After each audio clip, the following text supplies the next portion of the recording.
Hello, and welcome to LeanReads, the channel that turns powerful books into simple lessons for growth and inspiration.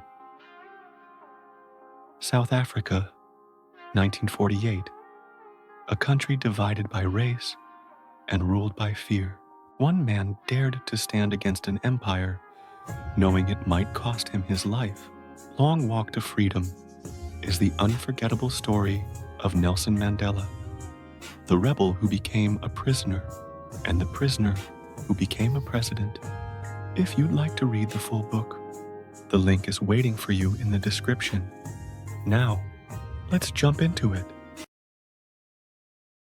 Published in 1994, Long Walk to Freedom is one of the most powerful and influential autobiographies ever written. The book chronicles the extraordinary life of Nelson Mandela, from his humble beginnings in rural South Africa to his lifelong struggle for freedom, equality, and justice against the brutal apartheid regime. Nelson Mandela is one of the most respected political figures of the 20th century, a global symbol of courage, dignity, and reconciliation. As the leader of South Africa's anti-apartheid movement, he dedicated his entire life to the pursuit of justice and human rights. For his efforts, he was awarded the Nobel Peace Prize in 1993. If you were asked to name one of the greatest moral leaders of modern times, Nelson Mandela would surely come to mind. Imprisoned and persecuted by a racist regime, he never surrendered to hatred or despair. Instead, he chose perseverance, forgiveness, and unity, ultimately leading his people to freedom after decades of struggle. But what gave Mandela such unshakable strength and faith? This summary takes you on a journey through his life, revealing the key moments, principles, and decisions that shaped one of history's most remarkable figures. What you'll learn: why Mandela turned to violence after the brutality of apartheid made peaceful protest impossible, why he defied his own supporters to open dialogue with his sworn enemies, and how he even convinced his prison guards to join him in fighting the injustice of the apartheid system. Nelson Mandela's concern for justice began in his rural childhood in Transkei. Nelson Mandela was born in 1918 in Mvezo, a small village in the Transkei region of rural South Africa. He belonged to the Xhosa tribe, a proud African people deeply rooted in law, courtesy, and education. At birth, he was given the name Rolihlahla, which in Xhosa means troublemaker. Mandela's father, Gadla Henry Fakanyiswa, was a local chief within the Xhosa tribe, a title that brought status within the native community, but little political power under British colonial rule. Over time, the growing dominance of white British settlers had weakened the influence of traditional chiefs. Each tribal leader required colonial approval to hold office, and any chief who challenged British authority could easily be dismissed. Mandela's father, known for his stubborn independence, often defied colonial officials and was eventually stripped of his title. When he died, a powerful local chief named Jongintaba took the young Mandela under his guardianship, a decision that would profoundly shape the boy's destiny. As a child, Mandela often attended Jongintaba's tribal council meetings. There, he listened as elders debated the struggles of their people under white domination. One figure who stood out to him was Chief Joyi, a respected elder who openly condemned the growing supremacy of white settlers. Joyi taught that African tribes had once lived in peace and harmony until the arrival of Europeans, who brought greed, conflict, and division. He claimed the white man's lust for land had shattered Africa's unity. Although Mandela would later realize Joy's version of history was not entirely accurate, these early lessons had a lasting effect. They awakened in him a lifelong awareness of injustice and a deep sense of duty to fight for the freedom and dignity of his people. Mandela's first challenge to colonial authority as a student at Fort Hare University. As a young man, Mandela enjoyed physical activities such as stick fighting, but he was also introspective and deeply curious. He became the first member of his family to attend school, marking the beginning of his lifelong commitment to education and learning. The small village school he attended followed a strictly British colonial curriculum, focusing only on European history, culture, and institutions. African heritage was completely ignored. Mandela therefore learned about his people's history through the elders at Chief Jongintaba's court. At the time, it was customary for African students to adopt an English name alongside their tribal name. His teacher, Miss Mandingane, chose the name Nelson for him, perhaps after the famous British naval hero, Lord Nelson, though Mandela himself never knew the exact reason. Mandela was a diligent student. He completed his middle school diploma at Healdtown in just 2 years instead of 3. In 1937, he enrolled at Fort Hare University, where he studied English, anthropology, politics, native administration, and law. It was at Fort Hare that Mandela's political awakening truly began. One evening, he and a group of students discussed how freshmen lacked representation in the student council. They decided to form their own independent student organization to better defend their rights. Mandela and his peers secretly campaigned among first-year students and gained strong support. They then informed the administration that if their demands were ignored, they would resign from the official council and withdraw from the university altogether. Surprisingly, their persistence worked.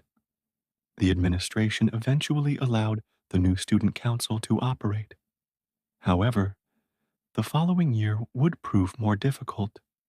In his second year, Mandela supported a student boycott against unfair university policies. His involvement led to his expulsion from Fort Hare.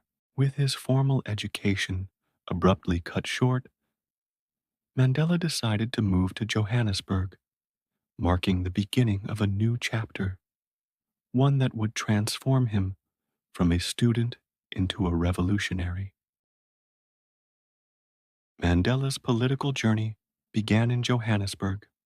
When Nelson Mandela arrived in Johannesburg in 1941, the city was alive with energy and opportunity, but also burdened by deep racial divisions. It was here that Mandela met the people who would become his lifelong allies in the struggle against racial oppression. His first job was as a night watchman at a gold mine. For Mandela, the mining industry represented the harshest form of injustice in South Africa, a symbol of how the white minority exploited black labor. Thousands of black workers toiled under brutal conditions each day, generating immense profits for white owners while earning barely enough to survive. However, Mandela's real ambition was to become a lawyer. One day, his cousin introduced him to Walter Sisulu, a young businessman who ran a real estate firm that helped black South Africans find housing. The two men became close friends and partners in what would become a lifelong political journey. Through Sisulu's connections, Mandela secured a job as a clerk at a prominent Johannesburg law firm, where he worked while studying law at the University of South Africa. One of his colleagues there, Gaur Radebe, was the only other black employee and an active member of the African National Congress, ANC, a political organization founded in 1912 to secure full citizenship and equal rights for all black South Africans. Radebe believed that the ANC was the best hope for peaceful change, and before long, Mandela began attending ANC meetings with him. Mandela's first direct involvement in political activism came in 1943 during a bus boycott protesting a fare increase. He wasn't merely an observer, he joined the demonstrations himself. Marching shoulder to shoulder with his fellow citizens gave him an overwhelming sense of unity and purpose. During these early years, Mandela also forged important connections with other activists, including Tony O'Dowd, Harold Wolpe, and several members of the South African Communist Party. These relationships would later play a crucial role in shaping his strategy and ideology in the fight against apartheid. The rise of the National Party and the birth of apartheid, Walter Sisulu's home in Johannesburg soon became a meeting place for intellectuals and ANC members, a hub of discussion, hope, and strategy. Among the frequent visitors was Anton Lembede, a brilliant lawyer whose ideas profoundly influenced Mandela. Lembede preached that Africa belonged to Africans. He urged black men from all tribes to unite and reclaim their ancestral land. Restoring ownership, he argued, would heal the deep psychological wounds inflicted by colonial rule and Western domination. Africans had been taught to feel ashamed of their culture, and it was time to restore their pride. Mandela, Sisulu, and Lembede, along with other young activists, met with Dr. A.B. Suma, then president of the ANC, to propose the creation of a youth league that could attract fresh support and mobilize the younger generation. Initially, Dr. Suma hesitated. He doubted that black South Africans could organize effectively under such oppressive conditions. But by 1944, he approved the founding of the ANC Youth League. Then, in 1948, a shocking political shift occurred. Dr. Daniel Malan's National Party won the general election. The National Party launched a new political system called apartheid, meaning separateness in Afrikaans. Their campaign slogan, Die Kafir op sy plek, the black man in his place, revealed their intent clearly. Once in power, Malan's government wasted no time implementing a series of laws institutionalizing racial segregation and white supremacy. One of the first was the Group Areas Act, which forced racial groups to live in completely separate areas. The ANC Youth League responded with fierce resistance, organizing a national day of protest, urging all black workers to strike in solidarity. The National Day of Protest, held on June 26, 1950, was a massive success, a turning point that galvanized the anti-apartheid movement and solidified Mandela's commitment to the cause. Following the protest and the Defiance campaign, ANC membership soared to over 100,000 within a single year. Mandela had officially transformed from an idealistic law student into a national leader in the fight for freedom. As the National Party's policies grew harsher, Mandela realized violence might be unavoidable. The National Day of Protest had strengthened the ANC's influence, but it also revealed the absolute power of the National Party, which responded with brutal repression against all dissent. Soon after the protests, the government passed the Suppression of Communism Act, using it as a pretext to target anyone opposing apartheid. On June 30th, 1950, Mandela was arrested under this law. Because of his leadership role in organizing demonstrations the previous year, he had been under government surveillance for months. Mass protests erupted in the streets of Johannesburg. When Mandela and his co-defendants appeared in court for the first time on December 2nd, 1950, they were all found guilty under the Suppression of Communism Act and sentenced to 9 months in prison, though the sentence was suspended for 2 years, allowing Mandela to continue his work. By August 1952, Mandela had founded his own law firm dedicated to providing legal aid to Black South Africans who were being criminalized for everyday actions, riding the wrong bus, drinking from white-only fountains, or entering doors marked for whites. Mandela's defiance in court quickly made him famous. In one notable case, he humiliated a white employer who had accused her black domestic worker of stealing clothes. Holding up a pair of her undergarments as evidence, Mandela asked in court whether they belonged to her. Embarrassed, she denied it, and the judge dismissed the case. As apartheid laws grew increasingly oppressive, Mandela and Walter Sisulu began to believe that nonviolent protest alone was no longer enough. Sisulu even traveled secretly to China to seek support and weapons for the ANC.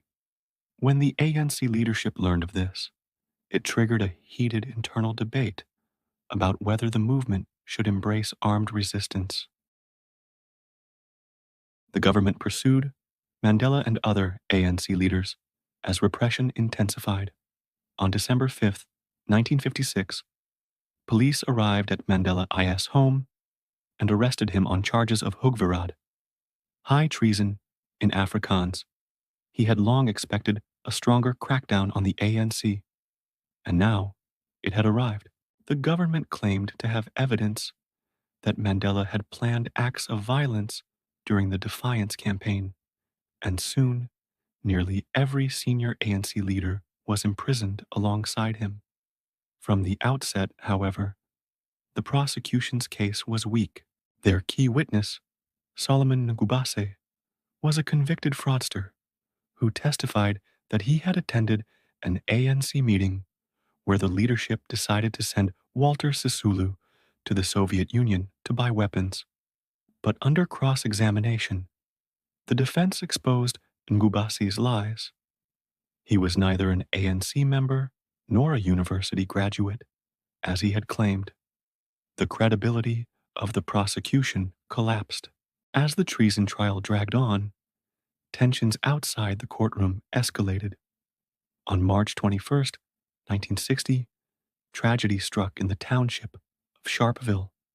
Thousands of black protesters gathered peacefully outside a police station to protest the hated pass laws, which required them to carry identification documents whenever they left their designated areas. Panic spread among the police, who opened fire on the unarmed crowd without warning.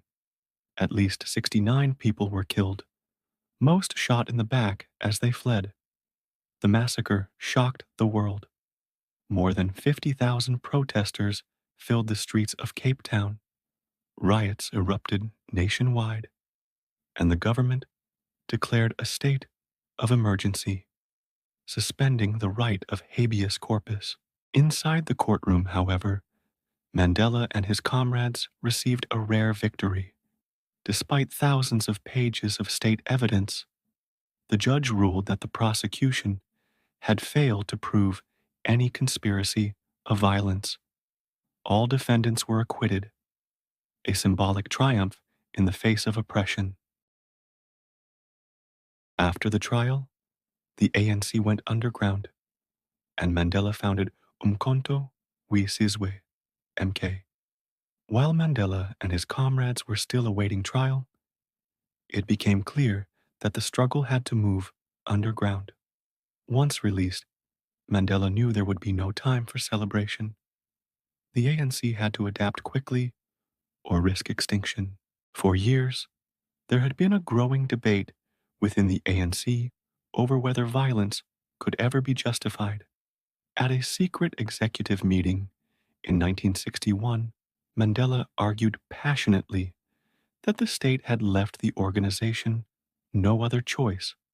The ANC leadership, however, decided to maintain its official stance of nonviolence, but they allowed Mandela to create a separate military wing to carry out acts of resistance independently of the party's official operations.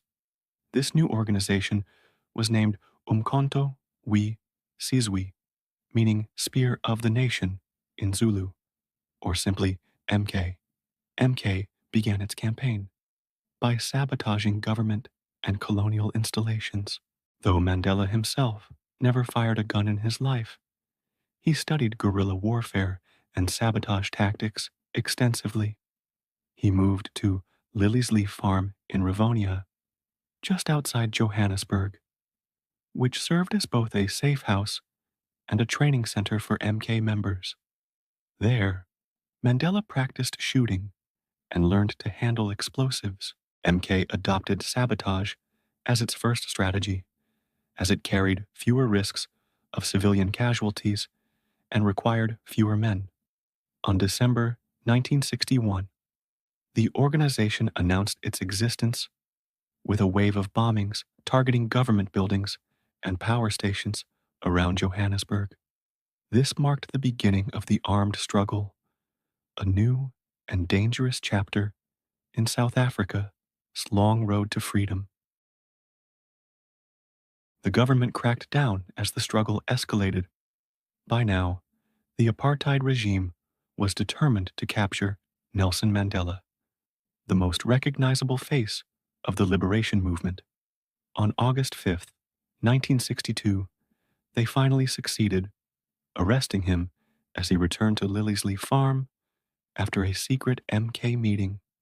He was soon imprisoned, where he reunited with Walter Sisulu, who had been captured earlier. At the opening of his trial, Mandela made a bold, symbolic statement. He, his wife, and many of his supporters appeared dressed in leopard skin karosses, the traditional attire of the Xhosa people. In his opening remarks, Mandela declared that he intended to put the government itself on trial. He said he felt no moral obligation to obey laws he had no right to vote on. Mandela explained that the ANC had exhausted every peaceful avenue before resorting to violence. Petitions, strikes, and negotiations had all been met with brutality. We had no alternative, he said, but to defy the law and fight back. The prosecution's main evidence was a 6-page action plan seized at Lily's Leaf Farm, detailing MK's strategies and linking Mandela directly to its leadership. It was the strongest piece of evidence used against him. The trial, later known as the Rivonia trial, drew worldwide attention. Excerpts from Mandela's stirring courtroom speeches were reprinted in newspapers across the globe. Prayer vigils and protests demanding his release erupted in major cities, from London to New York. On June 12, 1964, Nelson Mandela was found guilty on all charges. Under normal circumstances, such convictions carried the death penalty, but international outrage, combined with appeals from the United Nations and other world leaders, pressured the regime to reconsider. Instead of execution, Mandela was sentenced to life imprisonment. He would spend the next 27 years behind bars. But far from silencing him, prison would transform Mandela into a global symbol of resistance, dignity, and hope. Mandela and his fellow prisoners continued to resist while in captivity. After the Rivonia trial, Nelson Mandela was sent to Robben Island, where he would spend the next 20 years of his life. Life on the island was brutally hard. Every morning, The prisoners were herded into a courtyard strewn with large rocks, each about the size of a volleyball, and ordered to break them into gravel with small hammers under the scorching African sun. Mandela was kept under the strictest security measures. He was allowed only one visitor and one letter every 6 months, and even those letters were heavily censored, often so mutilated that he could barely read what his wife, Winnie, had written. The worst punishment of all was solitary confinement, which could be imposed for the smallest offense, such as failing to stand when a guard entered the cell. The prison was designed to break the prisoners' spirits, but Mandela and his comrades fought to preserve their dignity. When all black prisoners, except Indians, were ordered to wear shorts instead of trousers, Mandela confronted the warden. He argued that forcing African men to wear shorts was an act of humiliation and disrespect. After 2 weeks of protest, the guards finally relented, a small but significant moral victory that strengthened their resolve. Books and newspapers were strictly forbidden, especially anything political. Yet, the prisoners' resourcefulness often outsmarted the guards.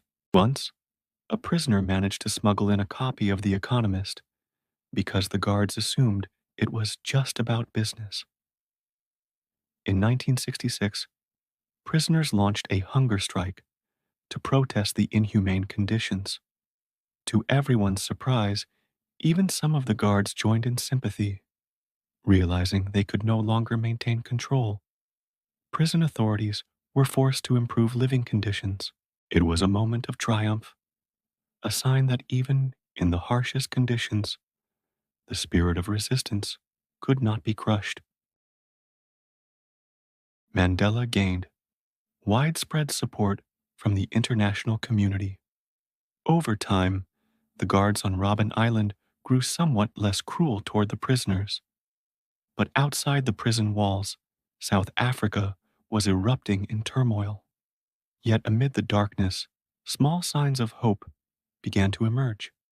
The 1970s saw a new wave of resistance sweep across Africa, bold, angry, and defiant. Even though Mandela and his fellow inmates had limited access to news, word eventually reached them about a massive uprising in 1976.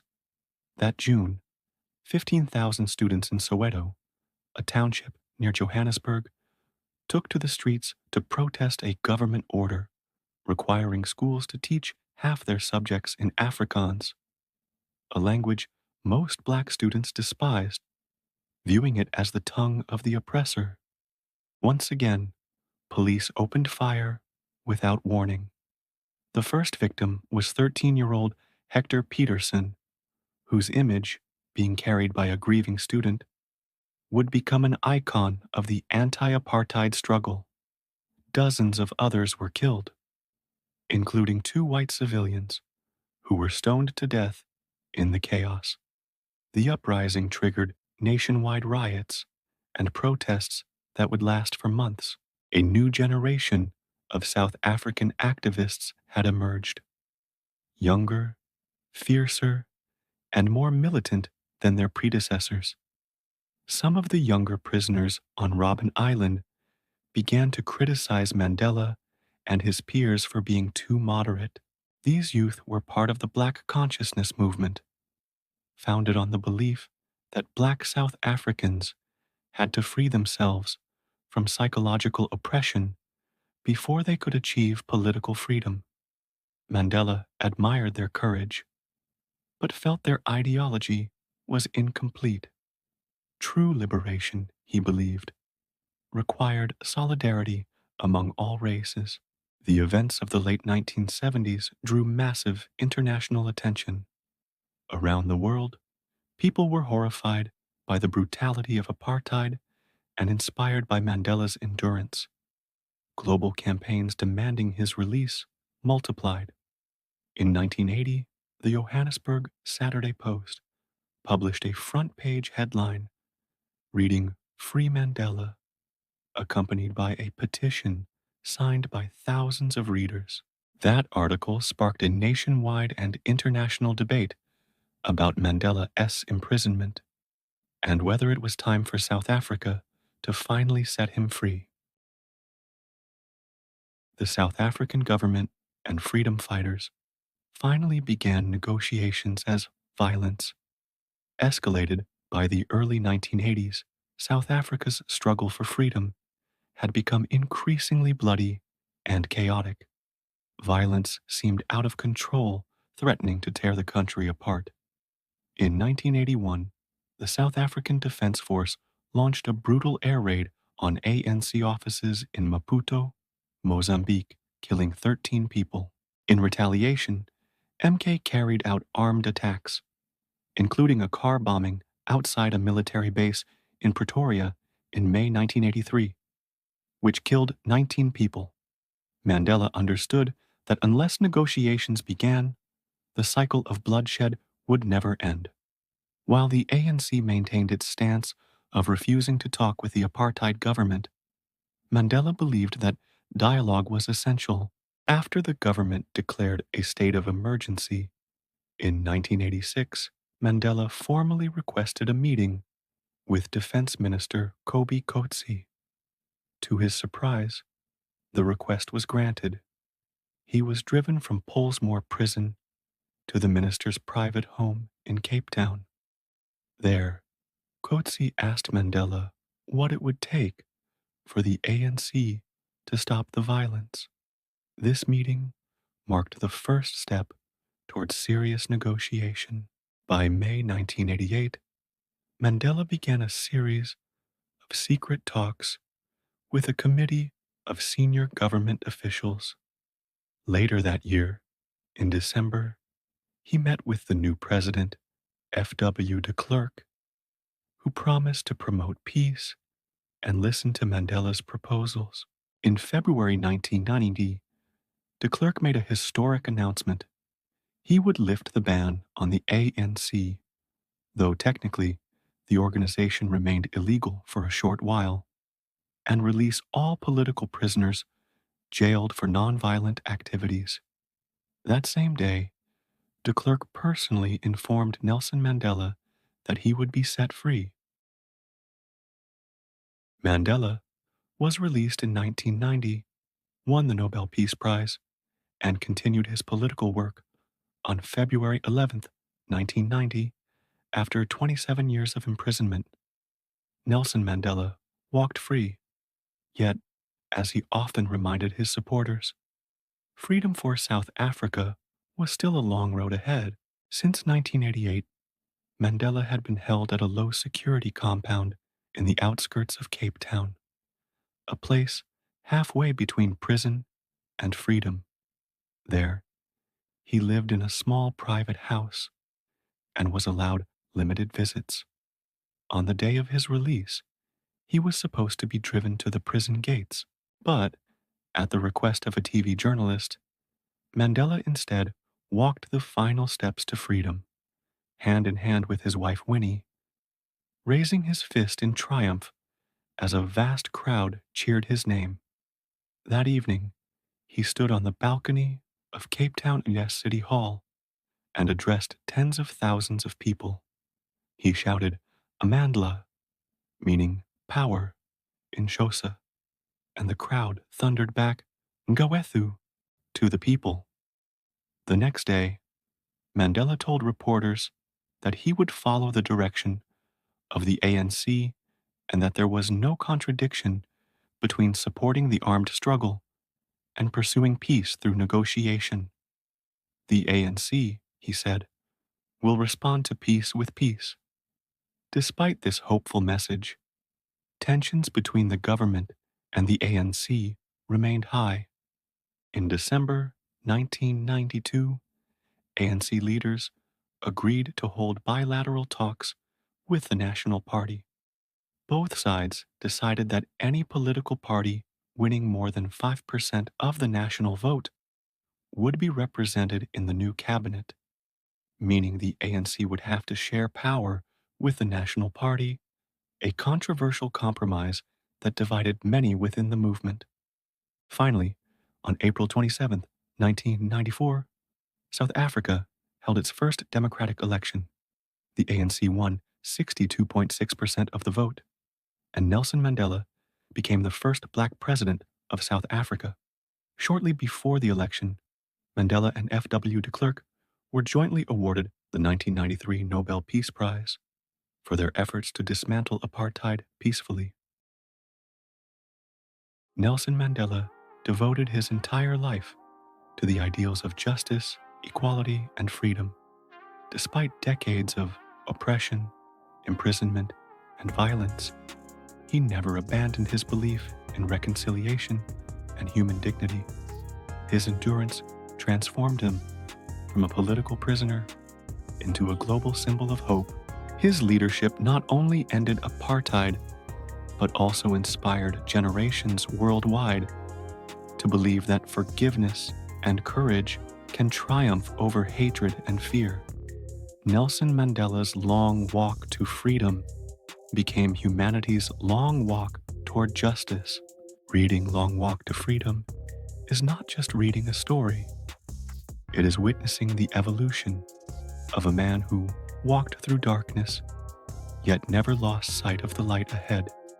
Nelson Mandela's journey reminds us that freedom is not a gift. It is something earned through patience, sacrifice, and unbreakable faith. His life began in a humble village, shaped by tribal traditions, and ended in the highest seat of power. Yet through all of it, he never stopped being a servant of his people. What strikes me most is not Mandela's political triumph, but his humanity. Even after 27 years behind bars, he chose forgiveness over revenge. In a world where anger often feels easier than compassion, his ability to forgive his oppressors stands as one of the greatest acts of strength in modern history. Mandela understood something many of us forget, that true leadership begins with understanding, not domination. His calm defiance, his quiet dignity, and his unwavering moral compass transformed not only South Africa, but the entire world's understanding of justice. When I closed the final page of this book, one thought stayed with me. Courage is not the absence of fear, but the triumph over it.